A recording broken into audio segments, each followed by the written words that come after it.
Shalom, Bapak Ibu Persekutuan Jemaat yang dikasihi Tuhan kita Yesus Kristus. Hari ini kita merayakan peristiwa Jumat Agung, di mana Kristus rela mati untuk kehidupan semua manusia. Untuk itu, mari kita semua mempersiapkan hati kita untuk tenang dan beribadah di rumah kita masing-masing. Akhirnya, atas nama Majelis Jemaat, kami menyampaikan selamat memperingati Jumat Agung. Tuhan Yesus memberkati kita semua. Shalom.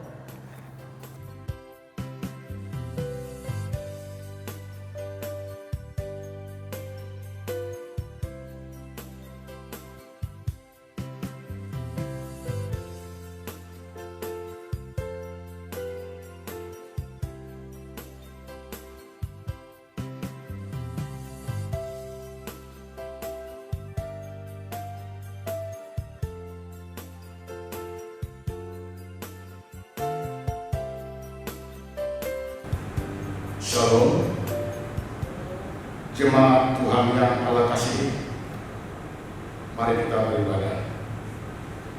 Hari ini adalah hari Jumat Agung, yaitu hari di mana Yesus Kristus mati di kayu salib setelah Ia dijatuhi hukuman mati. Orang yang mati di salib adalah orang yang terhina, tetapi Yesus digantungkan di salib bukan karena Ia berdosa, tetapi yang menggantikan kita yang seharusnya dihukum di kayu salib. Yesus menggantikan posisi kita yang patut kena tulang. Itulah makna ibadah Jumat Agung hari ini. Kita merenungkan kematian Yesus di salib karena dosa-dosa kita. Penyaliban Yesus itu menjadi tanda bahwa Yesus bertanggung jawab terhadap keselamatan manusia di hadapan Allah Bapa di surga. Karena itu, ibadah Jumat Agung memberi makna bagi kehidupan setiap orang percaya untuk bertanggung jawab terhadap hidup pribadinya, keluarganya, pekerjaannya, dan pelayanannya kepada Tuhan dan sesama manusia tanpa perbedaan. Jemaat Tuhan, disilakan berdiri. Kita hendak memulai ibadah Jumat Agung ini dengan menyanyi dari nyanyian rohani 54 ayat 1 dan 2, Memandang Talang Rajaku.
Jemaat Tuhan, mari kita tabiskan ibadah ini.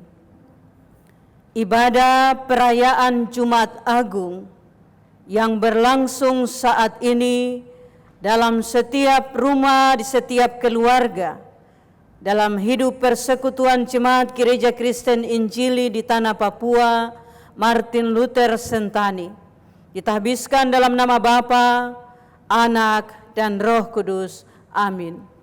Kasih karunia dan damai sejahtera dari Allah Bapa yang melampaui segala akal dan pikiran kita di dalam Kristus Yesus kiranya menyertai jemaat sekalian. Amin. Jemaat Tuhan masih tetap berdiri, nats pembimbing untuk kita dalam perayaan kematian Tuhan Yesus Kristus pada hari ini. Dipilihkan dari surat Roma pasal 3 ayat 23 sampai dengan ayat yang ke-24, demikian firman Tuhan.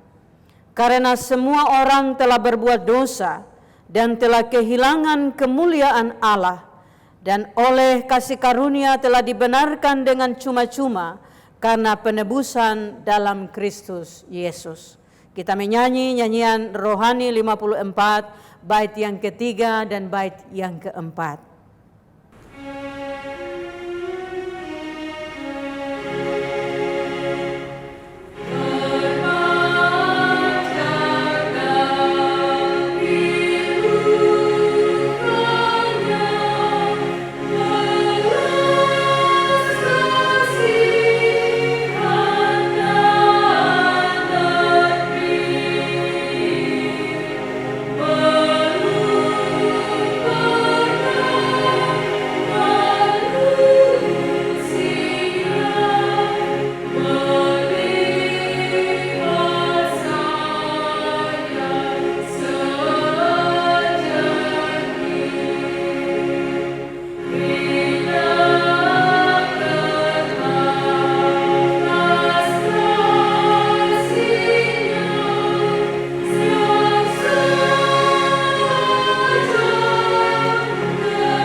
Jemaat Tuhan dipersilahkan duduk kembali. Jemaat kekasih Kristus, hari ini dalam perayaan kematian Tuhan Yesus, kita semua sadari, kita semua imani bahwa Tuhan kita Yesus Kristus mati karena dosa-dosa kita. Karena itu di kesempatan yang berbahagia ini, dalam ibadah kita akan mengaku dosa kita bersama-sama. Dan kita akan mengikuti sebagaimana tercetak pada liturgi atau juga pada layar TV jemaat semua.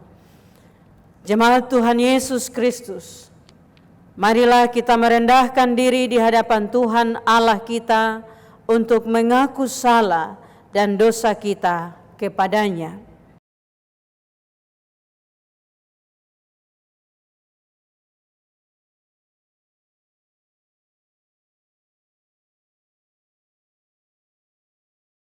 Kami sadar akan pelanggaran kami, ya Tuhan. Kiranya Engkau berkenan mendengarkan permohonan kami, umat-Mu.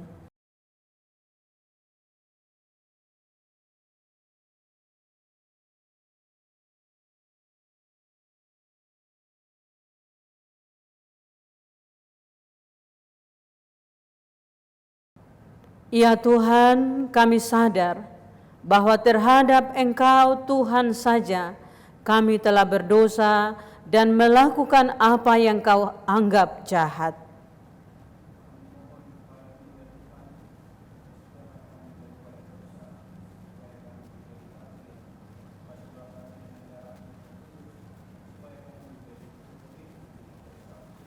Ya Tuhan, jadikanlah hati kami tahir dan baharuilah batin kami dengan roh yang teguh. Dalam nama Tuhan Yesus Kristus kami mohon. Amin.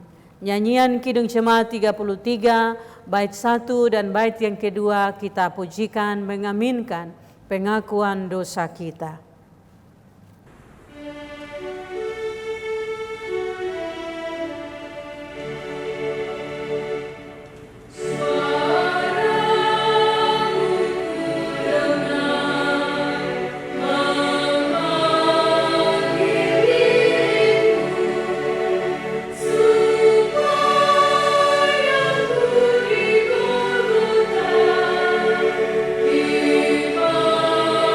Sudah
Saudara-saudara kekasih di dalam Tuhan, kita percaya bahwa kematian Yesus Kristus bukan hanya untuk menebus kita, tapi kematian Yesus Kristus adalah bukti anugerah pengasihan Allah bagi kita.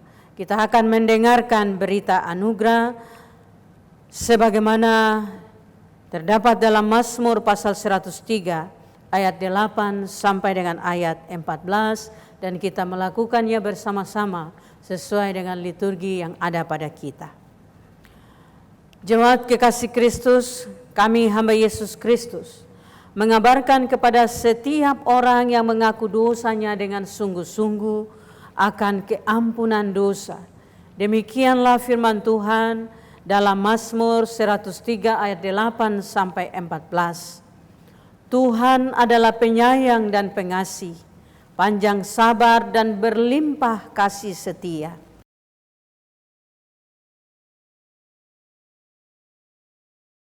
Tidak dilakukannya kepada kita setimpal dengan dosa kita, dan tidak dibalasnya kepada kita setimpal dengan kesalahan kita.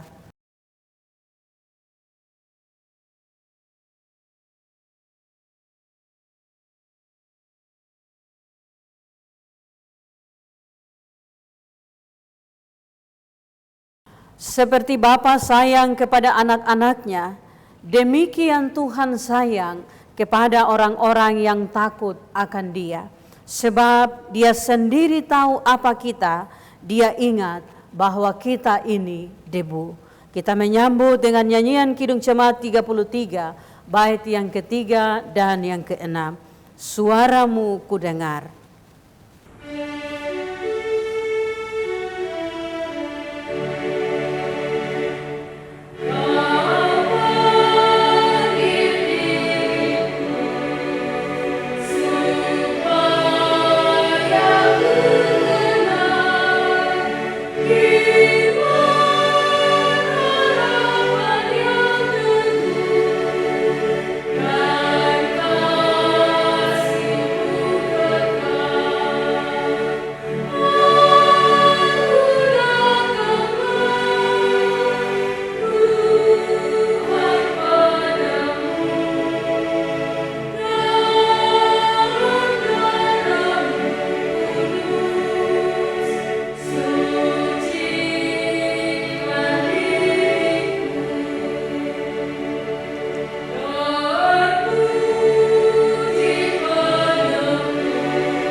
Jemaat Tuhan, setelah kita merendahkan diri dan mengaku dosa kita, dan kepada kita berita anugerah disampaikan, maka kita percaya bahwa Tuhan menyediakan bagi kita kehidupan yang baru.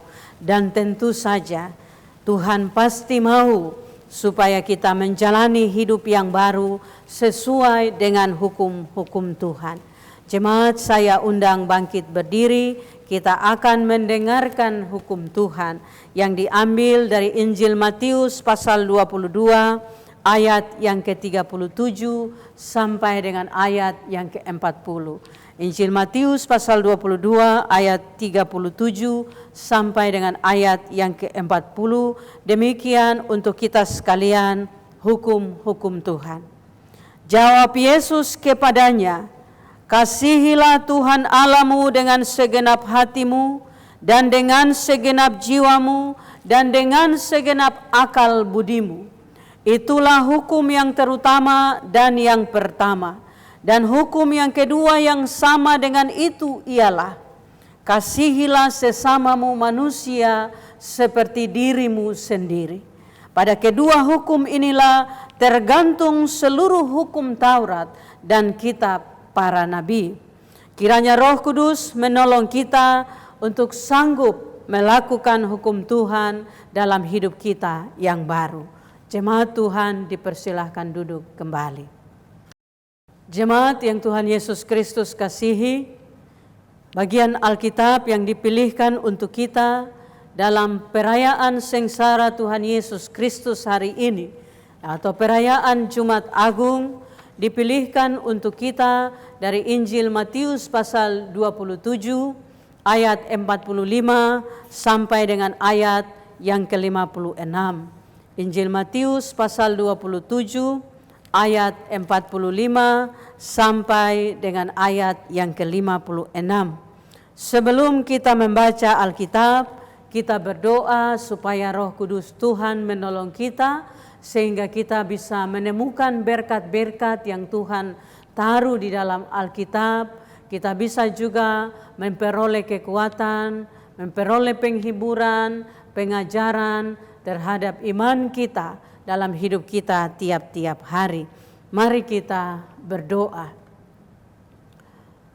Tuhan Yesus Kristus yang mengasihi kami, hari ini kami percaya oleh pertolongan Rohul Kudus-Mu kami boleh kumpul menyembah Engkau, memuliakan Engkau, dan kami percaya akan menerima berkat kebenaran firman-Mu. Di sini Tuhan, di dalam rumah keluarga kami masing-masing, kami percaya berkat Tuhan turun atas setiap kami melalui peribadatan ini di dalam kasih Yesus Kristus Tuhan yang sedang kami rayakan kematiannya bagi kami. Kami berdoa dan kami akan membaca Alkitab serta belajar daripadanya. Amin. Saya membaca untuk kita semua bagian-bagian ini, Injil Matius pasal 27 ayat 45 sampai dengan ayat yang ke-56. Demikian Alkitab dituliskan, Yesus mati. Mulai dari jam 12, kegelapan meliputi seluruh daerah itu sampai jam 3. Kira-kira jam 3 berserulah Yesus dengan suara nyaring, Eli, Eli, lama sabatani. Artinya, Allahku, Allahku, mengapa engkau meninggalkan aku? Mendengar itu beberapa orang yang berdiri di situ berkata, ia memanggil Elia. Dan segeralah datang seorang dari mereka, ia mengambil bunga karang, mencelupkannya ke dalam anggur asam, lalu mencucukkannya pada sebatang bulu dan memberi Yesus minum. Tetapi orang-orang lain berkata, jangan, baiklah kita lihat, apakah Elia datang untuk menyelamatkan dia? Yesus berseru pula dengan suara nyaring, lalu menyerahkan nyawanya. Dan lihatlah, tabir bait Allah terbelah dua, dari atas sampai ke bawah, dan terjadilah gempa bumi, dan bukit-bukit batu terbelah, dan kuburan-kuburan terbuka, dan banyak orang kudus yang telah meninggal bangkit.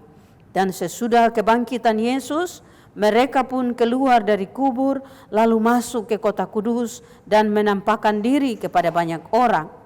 Kepala pasukan dan prajurit-prajuritnya yang menjaga Yesus menjadi sangat takut ketika mereka melihat gempa bumi dan apa yang telah terjadi. Lalu berkata, sungguh ia ini adalah anak Allah. Dan ada di situ banyak perempuan yang melihat dari jauh, yaitu perempuan-perempuan yang mengikuti Yesus dari Galilea untuk melayani dia. Di antara mereka terdapat Maria Magdalena dan Maria ibu Yakobus dan Yusuf dan ibu anak-anak Zebedeus. Demikian jauh bagian-bagian Alkitab untuk kita. Pujian kepada Kristus selama-lamanya. Amin. Jemaat yang Tuhan Yesus Kristus kasihi, kita akan memberikan persembahan syukur dan mengiringi pemberian persembahan nyanyian rohani 56. Kita pujikan bait 1 sampai dengan baitnya yang ketiga. Nyanyian rohani 56, bait 1 sampai bait yang ketiga, penebusku disalib.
Mari kita berdoa untuk persembahan syukur yang telah kita berikan.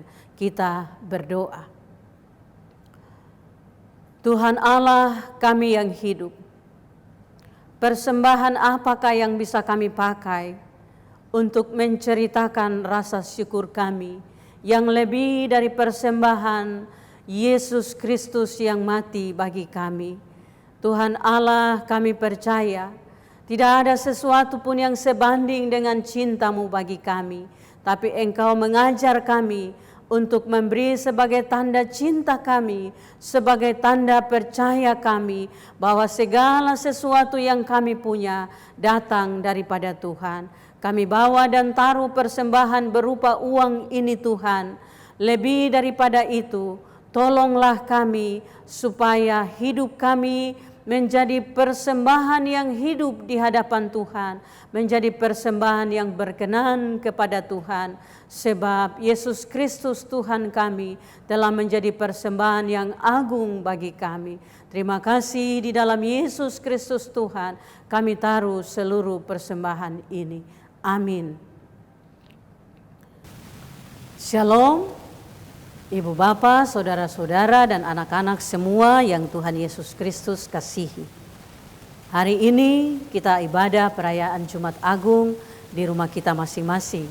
Karena itu shalom untuk kita semua yang ada di rumah dari kelompok 1 sampai kelompok 12 dalam hidup persekutuan Jemaat GKI Martin Luther Sentani.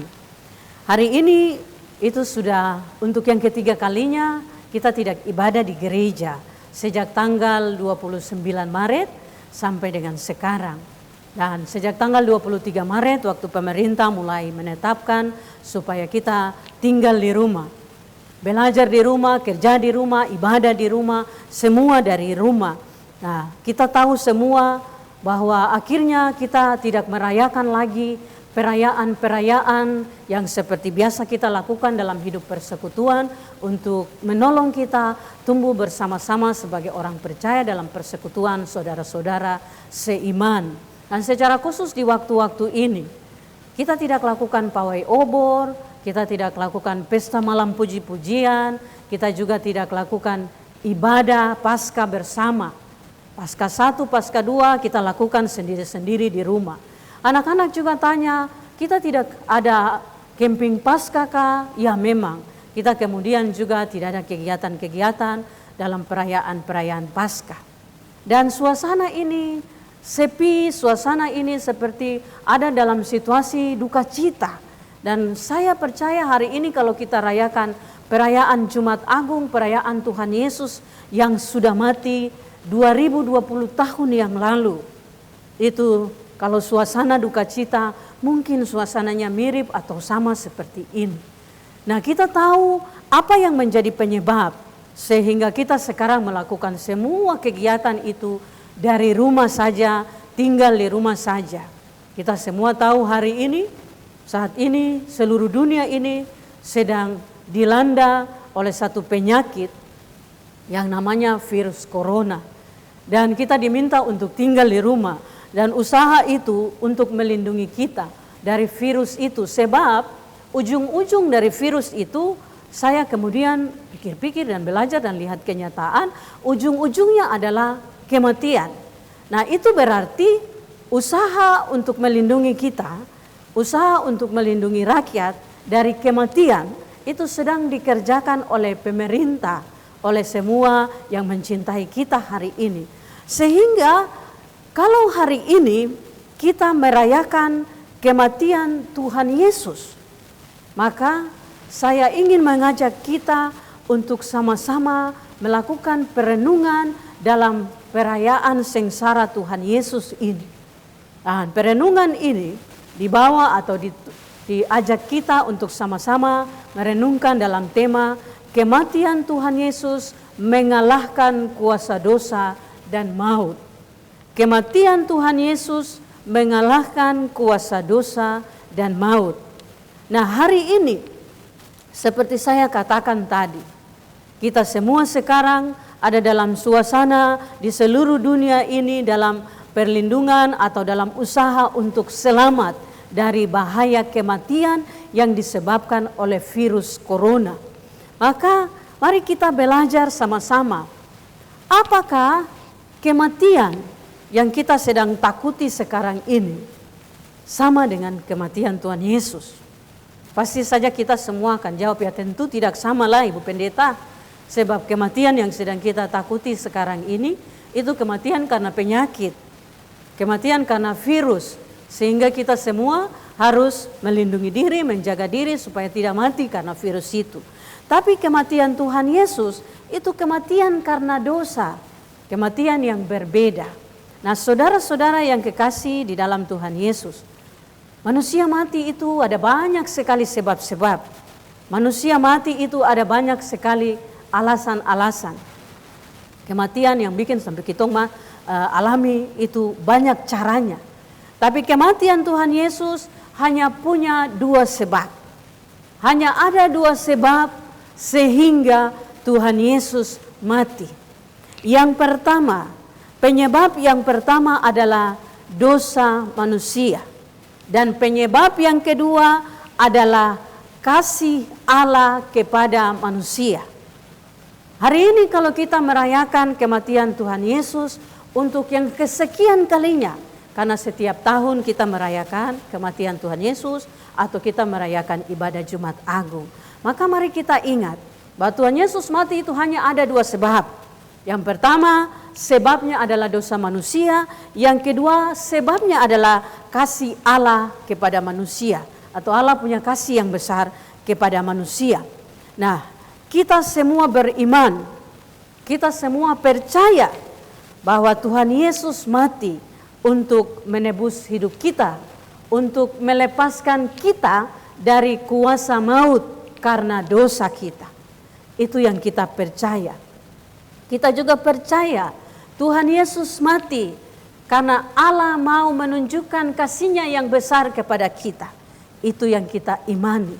Karena begitu besar kasih Allah akan dunia ini, sehingga Ia mengaruniakan anak-Nya yang tunggal, supaya setiap orang yang percaya kepadanya tidak binasa, melainkan beroleh hidup yang kekal.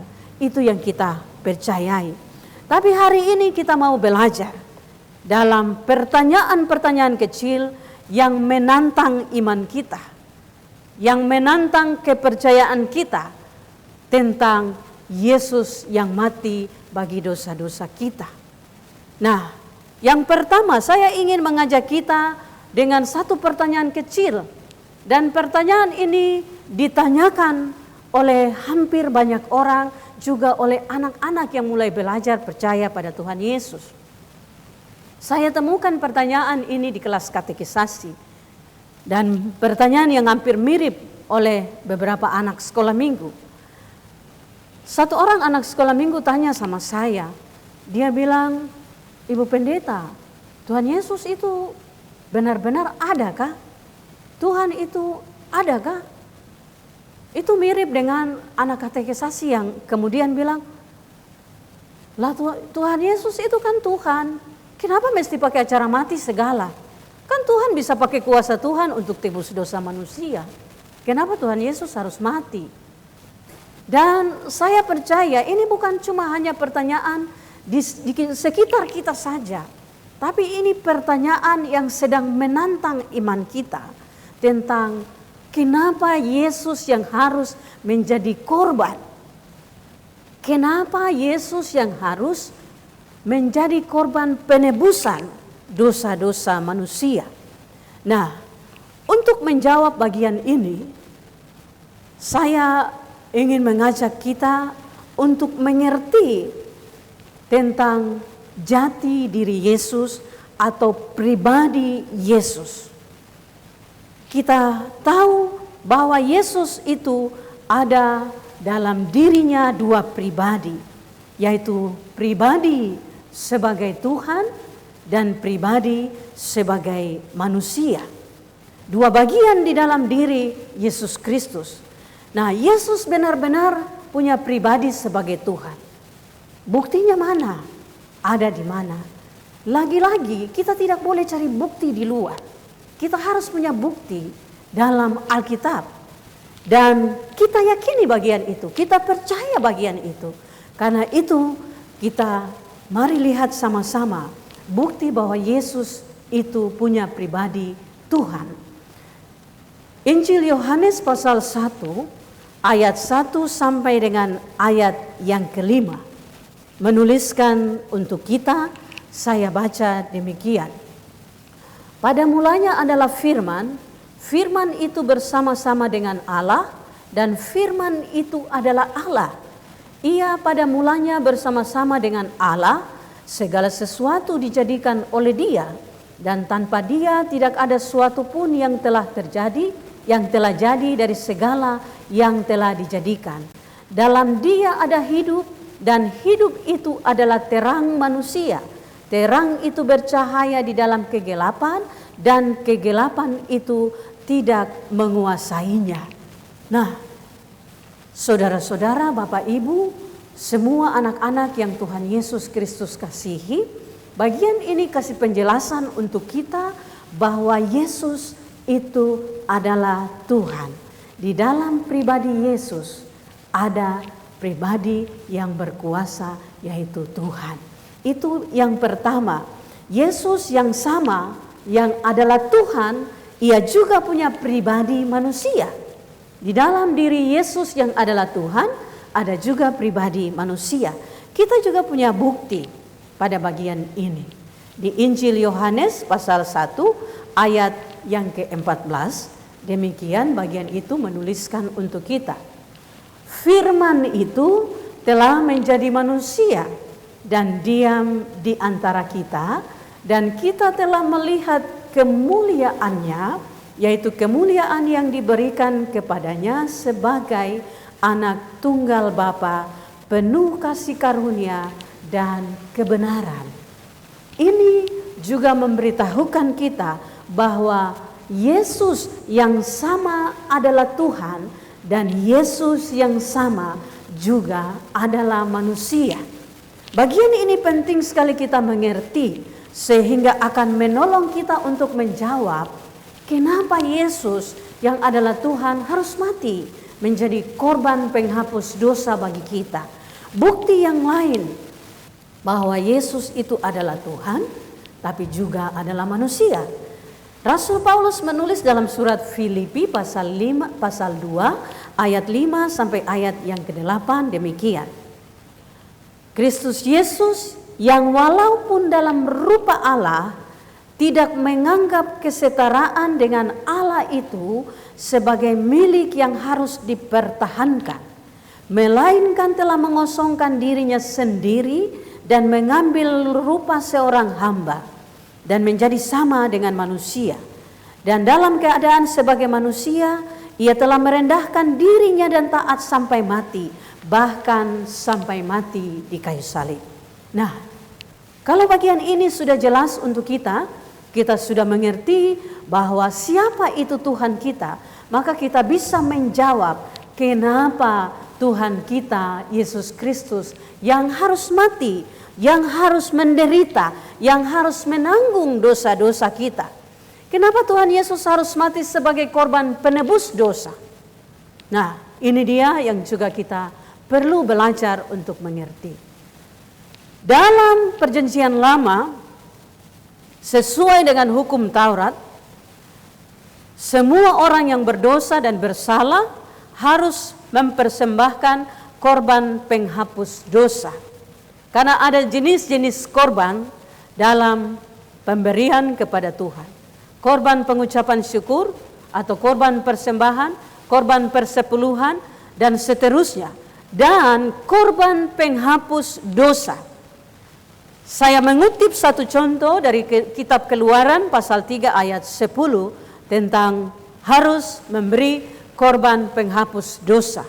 Demikian dituliskan, sekali setahun haruslah Harun mengadakan pendamaian di atas tanduk-tanduknya dengan darah korban penghapus dosa.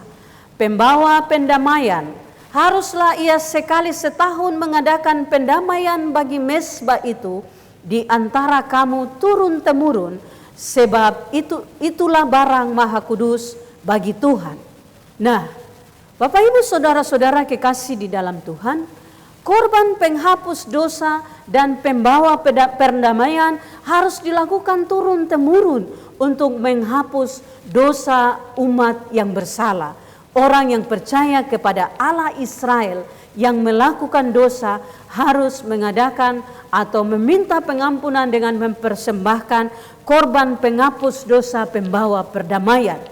Dan korban-korban itu adalah binatang, anak domba yang benar-benar suci, anak domba yang tidak ternoda, anak domba yang benar-benar menjadi anak domba pilihan.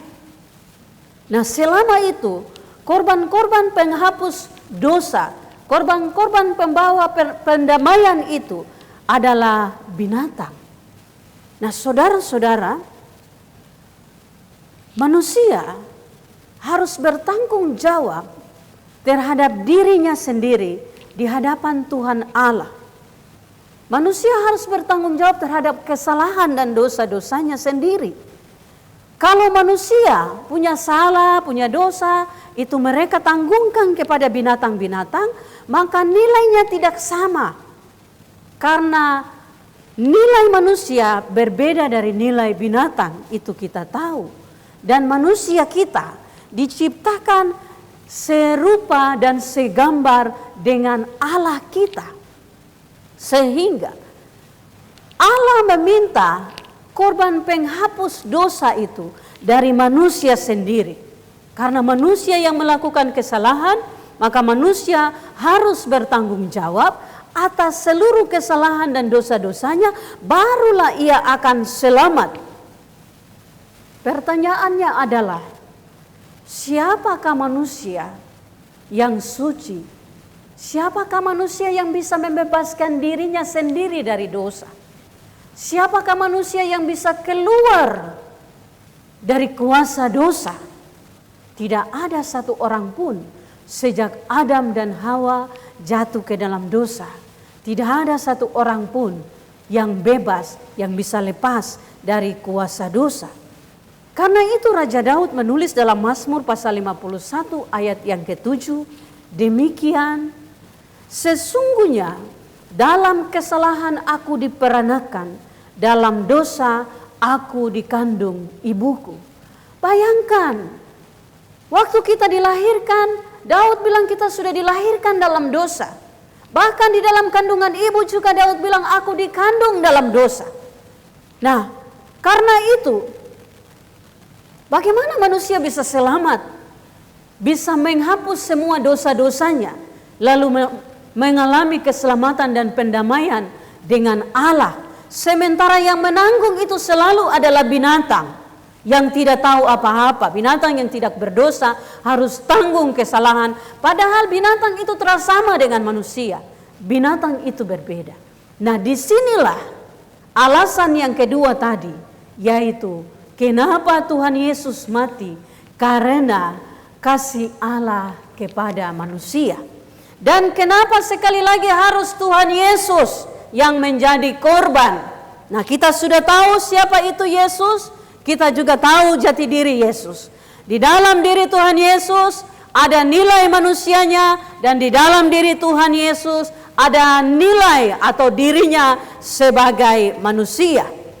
Karena itu, haruslah manusia sendiri yang menjadi korban penghapus dosa. Haruslah manusia sendiri yang menjadi korban penghapus dosa dan pendamaian dengan Allah.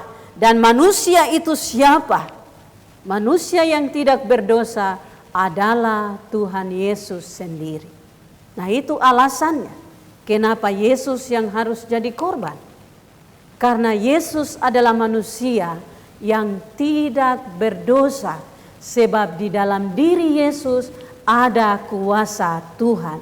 Nah, disinilah kita kemudian menjawab pertanyaan-pertanyaan. Mengapa Yesus yang adalah Tuhan harus susah-susah mau menderita dan mati? Padahal dia toh adalah Tuhan. Karena memang harus ada manusia yang menjadi korban. Sebab itulah Tuhan Yesus sendiri yang menjadi korban dalam rupa seorang manusia. Karena Kalau Tuhan Yesus tidak menjadi manusia, tidak mungkin Tuhan mati. Tidak mungkin toh, sebab Tuhan itu adalah Tuhan yang hidup untuk selama-lamanya. Tuhan itu adalah roh. Kalau Yesus tidak jadi manusia, tidak ada manusia yang mati mengalahkan maut, dan kita semua tidak akan hidup kekal, kita semua tetap akan mati untuk selama-lamanya. Tapi karena kasih Allah itu, maka Allah datang ke dalam dunia dalam rupa seorang manusia yang namanya adalah Yesus, supaya manusia di dalam Yesus itu mati, lalu manusia di dalam Yesus itu menjadi korban, persembahan penghapus dosa dan pendamaian sebagai jalan kepada Allah yang adalah Tuhan itu. Nah, itulah yang kita terima. Sehingga seperti tadi saya katakan, sesuai dengan Injil Yohanes pasal 3 ayat 16. Bagian ini bilang, karena begitu besar kasih Allah akan dunia ini, sehingga ia telah mengaruniakan anaknya yang tunggal, supaya setiap orang yang percaya kepadanya tidak binasa, melainkan beroleh hidup yang kekal.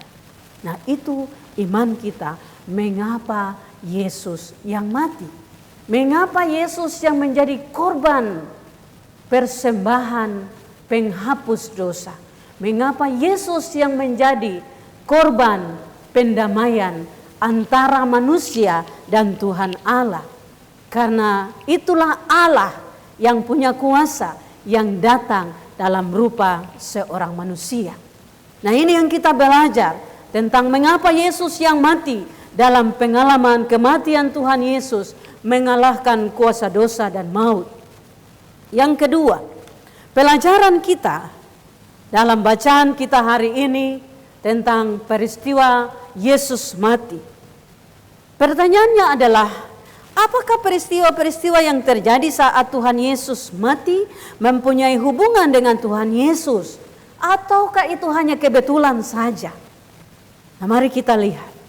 Ada beberapa peristiwa yang terjadi waktu Tuhan Yesus mati. Ada dua perkataan. Perkataan yang pertama, Tuhan Yesus waktu memanggil Allah dengan berkata, Eli, Eli lama sabatani, yang kemudian diterjemahkan ke bahasa Indonesia, Allahku, Allahku, mengapa engkau meninggalkan aku?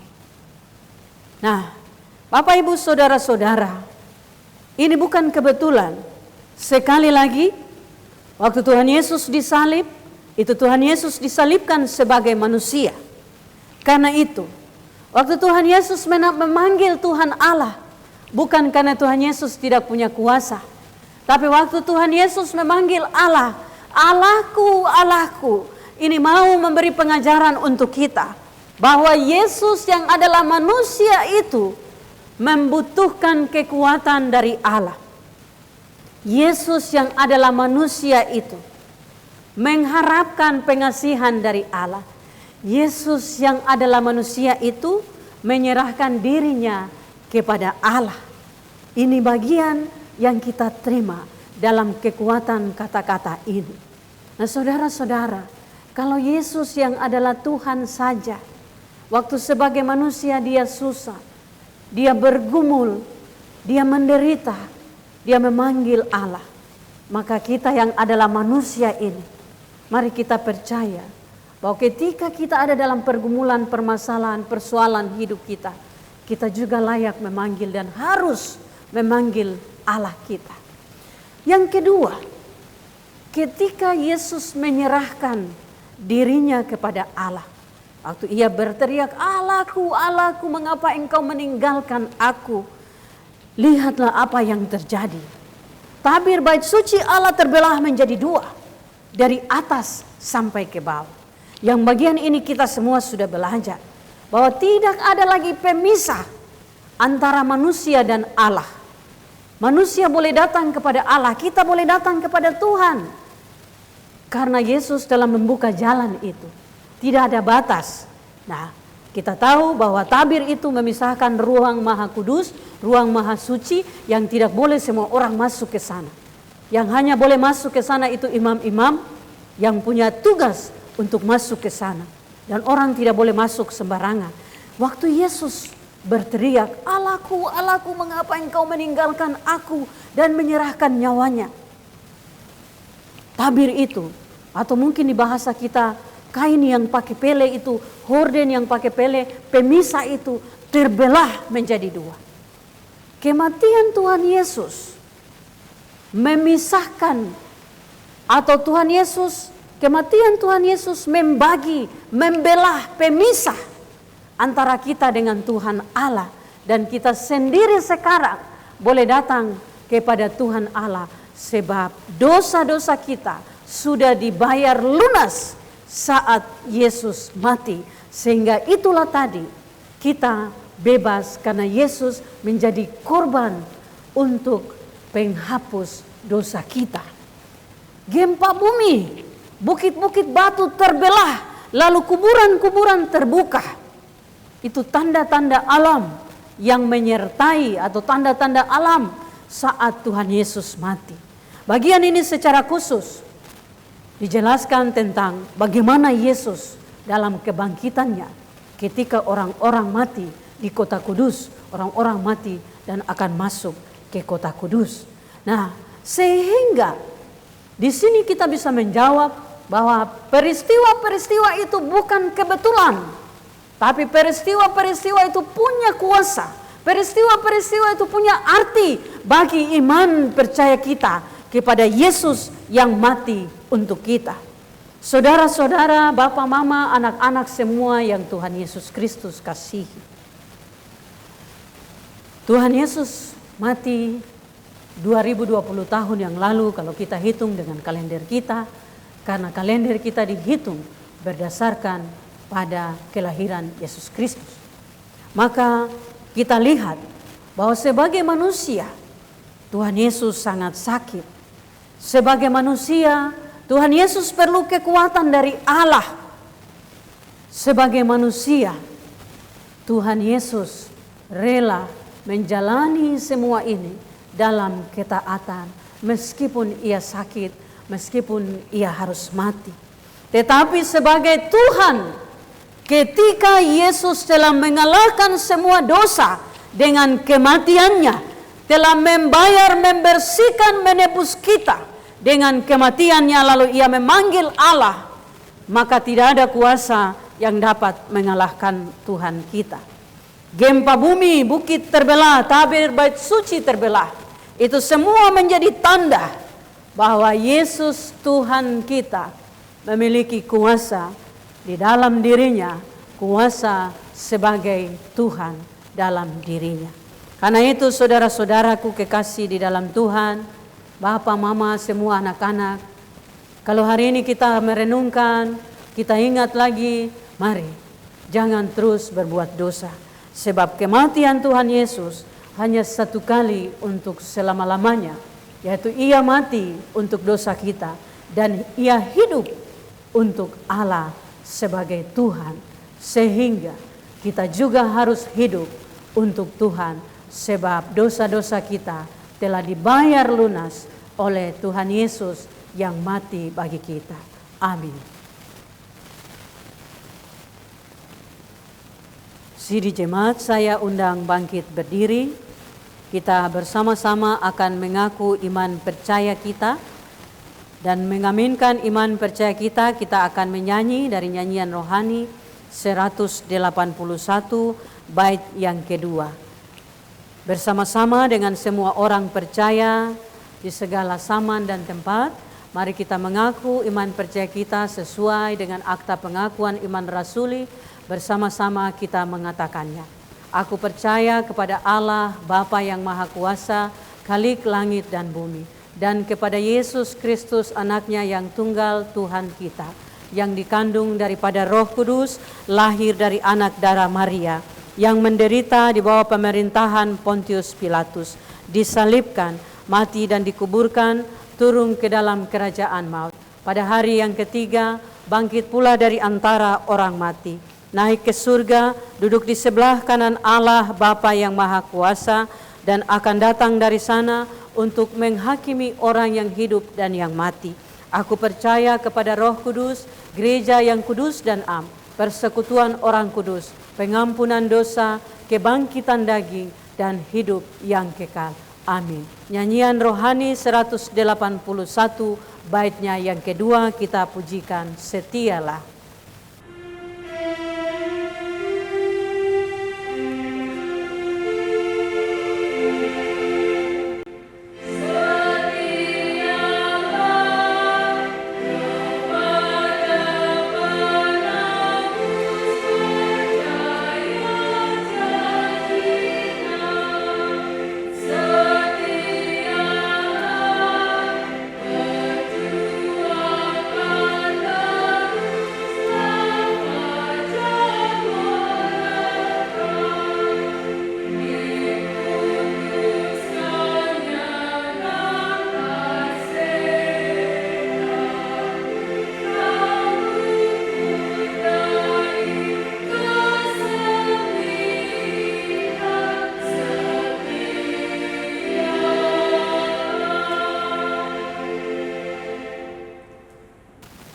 Jemaat Tuhan dipersilahkan duduk kembali.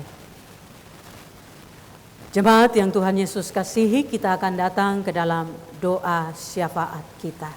Mari kita berdoa. Bersama-sama dengan semua orang yang percaya kepadamu ya Allah, di dalam Yesus Kristus Tuhan yang telah mati bagi kami. Di seluruh dunia, hari ini kami duduk di hadapan Tuhan, kami duduk dalam persekutuan yang menyembah Tuhan, persekutuan yang bersyukur kepada Tuhan. Terutama Tuhan Allah, kami di sini di dalam rumah kami masing-masing bersyukur sebab ketika merayakan perayaan Tuhan Yesus Kristus, meskipun kami tidak kumpul di gereja sama-sama dengan saudara-saudara seiman kami, tapi kami Tuhan izinkan untuk menikmati kasih Tuhan, menyembah Tuhan, menerima berkat Tuhan dalam ibadah di keluarga kami masing-masing. Karena itu ya Tuhan Allah, kami berdoa dan taruh kepada Tuhan semua kami anak-anak yang Tuhan telah tebus.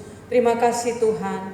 Memang kalau kami mau mengaku tidak ada satu orang pun di antara kami yang benar, yang bebas dari dosa. Sebab kami masih terus hidup dalam dunia yang dipenuhi dengan kuasa dosa.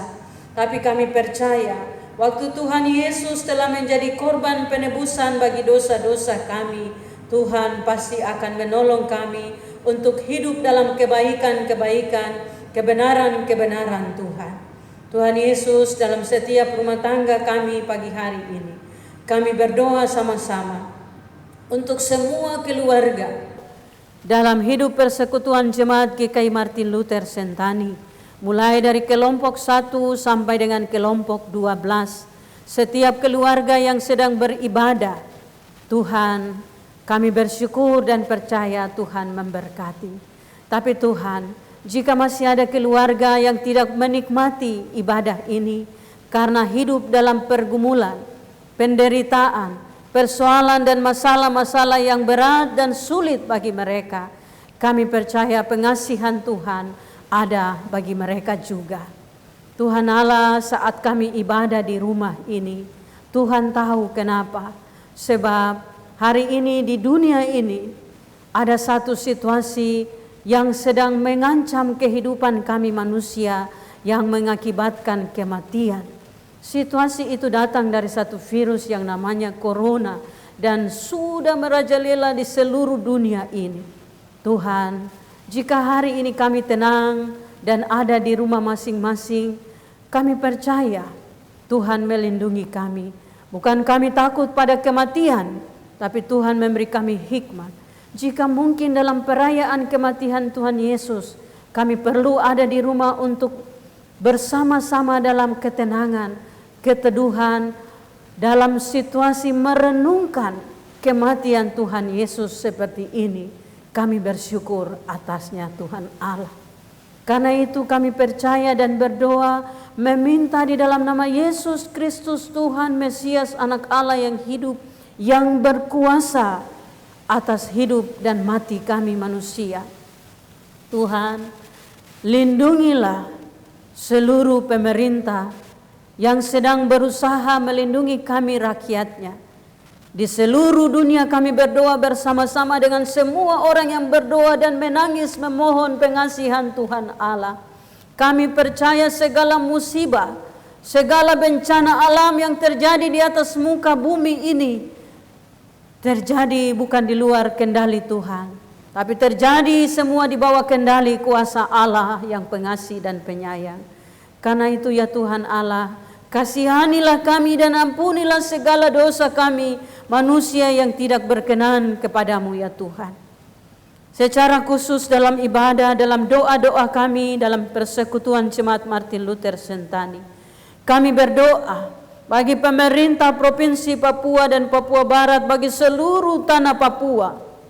Tuhan, dengarkanlah doa kami anak-anak-Mu yang naik dari tanah ini kepadamu. Berikanlah kekuatan, hikmat, pengertian bagi para pemimpin kami di negara ini, secara khusus di tanah Papua. Pemimpin di pemerintahan, pemimpin di lembaga-lembaga keagamaan, terutama gereja-gereja, pemimpin dalam lembaga-lembaga adat, pemimpin dalam lembaga-lembaga masyarakat yang berjuang untuk melindungi masyarakat dari wabah virus corona ini ya Tuhan Allah.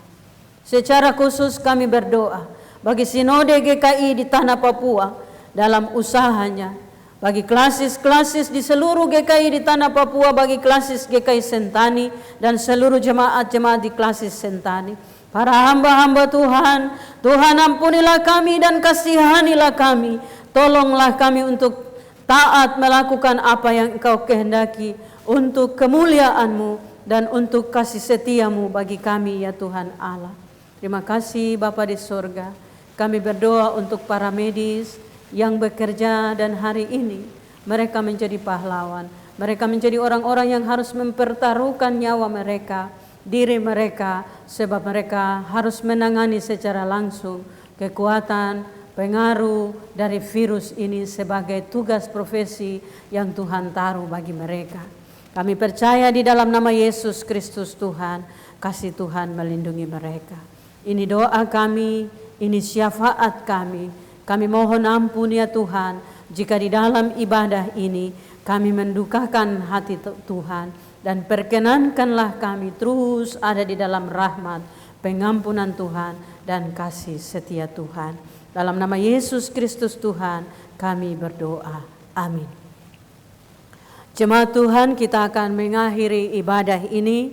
Nyanyian Kidung Jemaat 183 bait 1 dan bait 2 kita pujikan untuk mengakhiri ibadah ini.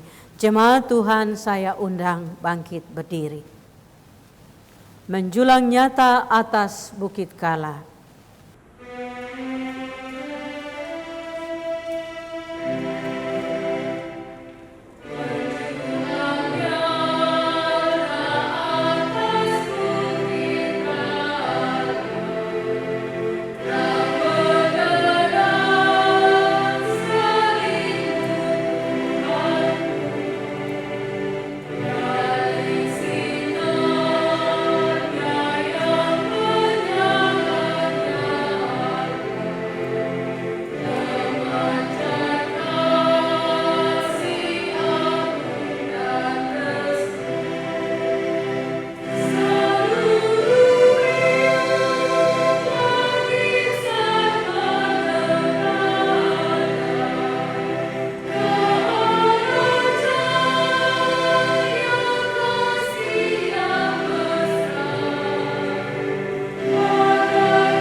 Jemaat yang Tuhan Yesus kasihi, kita telah sampai di penghujung ibadah perayaan kematian Tuhan Yesus Jumat Agung ini.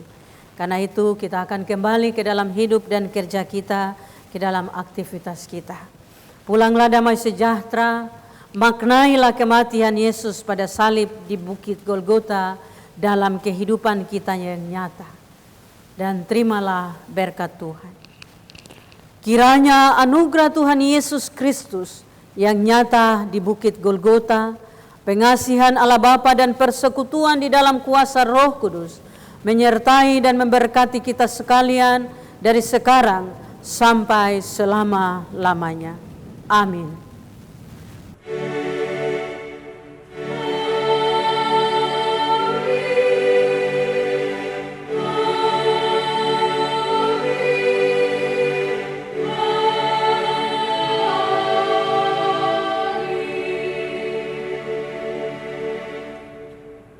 Demikian ibadah perayaan Jumat Agung kita, Bapak Ibu, Saudara-saudara, anak-anak sekalian. Saya atas nama Majelis Jemaat GKI Martin Luther Sentani menyampaikan selamat merayakan perayaan Jumat Agung kematian Tuhan Yesus Kristus, Tuhan kita. Dan di kesempatan ini juga atas nama Majelis Jemaat saya menyampaikan permohonan maaf untuk perencanaan perjamuan kudus yang kita rencanakan dan telah kami sampaikan pada ibadah hari Minggu kemarin akan kita lakukan. Kita tidak bisa melakukan perjamuan kudus, demikian juga kita tidak bisa melakukan peneguhan sidi. Bagian ini kita akan perhatikan setelah situasi menjadi baik kembali. Demikian, Shalom.